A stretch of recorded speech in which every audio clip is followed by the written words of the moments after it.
Salut Maxime. Salut Jesse. Maxime, ici on a un Outlander, pas comme les autres, c'est un PHEV pour plug-in hybrid ou hybride rechargeable. Le premier sport utilitaire hybride rechargeable abordable. On peut l'avoir pour un peu plus de 40 000 $ avec le rabais de 4 000 du gouvernement. Une autonomie 100% électrique d'une trentaine de kilomètres en théorie. À ça, on ajoute l'autonomie standard du véhicule avec le moteur essence. On allonge ça à 500 km. Oui, et ça faisait 4 ans que Mitsubishi nous le promettait, nous le montrait d'un salon de l'auto à l'autre. Alors on avait vraiment hâte de savoir ce qui se cachait en dessous de ce véhicule-là. Je pense que vous ne serez pas déçus à la maison. Première bonne nouvelle, l'Outlander PHEV est aussi pratique que les autres véhicules du même nom. Il y a autant d'espace pour les passagers et les bagages parce que la batterie est en dessous du véhicule, donc elle prend vraiment aucun espace dans l'habitacle.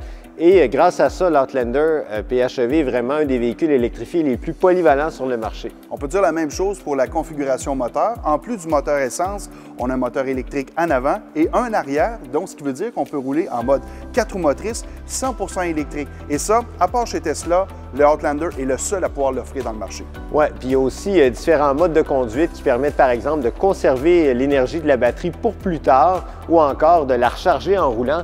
Mais franchement, l'ordinateur fait déjà un excellent travail à ce chapitre-là et c'est très facile de rouler 30-35 km sur l'autoroute. Et en ville, on va parcourir encore plus de distance, comme c'est le cas avec tous les véhicules électriques. Autre point fort avec la motorisation électrique, on doit apprendre à gérer notre pied droit parce que les accélérations sont franches, mais aussi on apprend à profiter du frein moteur qui est vraiment exceptionnel. Grâce au freinage régénératif.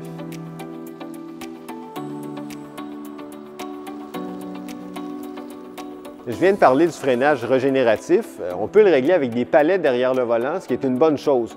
Mais on aurait voulu que ça aille encore plus loin pour pouvoir conduire, par exemple, avec l'accélérateur, comme dans une Chevrolet Bolt ou une Nissan Leaf 2018. Puis ça fait drôle à dire, mais on voudrait aussi plus d'autonomie avec le moteur à essence. Parce que quand on parcourt des longues distances, il faut souvent s'arrêter à la station-service. Et ça, c'est en raison de la place que prend la batterie sous le plancher. Les ingénieurs ont dû réduire la taille du réservoir d'essence, tout simplement. Les autres irritants, on va les retrouver chez les autres Outlander, carrément. C'est la position de conduite qui est loin d'être idéale. Beaucoup vont lui reprocher d'être trop haute. Il y a aussi beaucoup de commandes qu'on ne trouve pas du premier coup d'œil aussi. Et on aimerait avoir des vrais boutons pour pouvoir naviguer avec le système d'infodivertissement. Oui, puis il y a aussi des choses bizarres, là, comme un paquet de boutons vides, là, alors qu'on a la version la plus chère avec toutes les options. Il y a le Bluetooth qu'on entend seulement dans l'haut-parleur du côté passager, puis pas fort en plus de ça. Puis franchement, là, on ne voudrait pas être obligé d'acheter la version GT pour avoir tous les équipements de sécurité avancés. Vraiment, le Outlander commence à avoir de l'âge, ça paraît. La tenue de route n'est pas l'idéal, il y a du roulis, on sent plein de petites bosses quand on se promène en ville. Mitsubishi est capable de faire pas mal mieux. La preuve, le nouveau Eclipse Cross. Et ça, c'est vrai parce que moi, je l'ai essayé, puis je peux vous dire qu'il est pas mal plus moderne.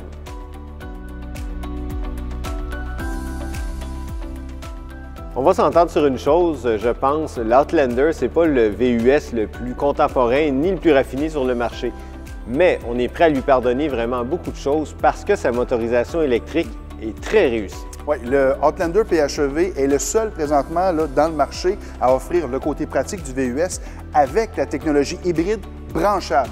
Alors, c'est une question de temps avant que les autres fabricants emboîtent le pas et copient la recette. En attendant, Mitsubishi offre des produits très fiables avec la meilleure garantie de l'industrie. Merci Maxime. Merci Jesse. Si vous voulez en savoir plus, consultez la section essais routiers du site caquebec.com ou appelez Maxime et ses collègues au service conseil automobile, un service gratuit pour les membres CA Québec.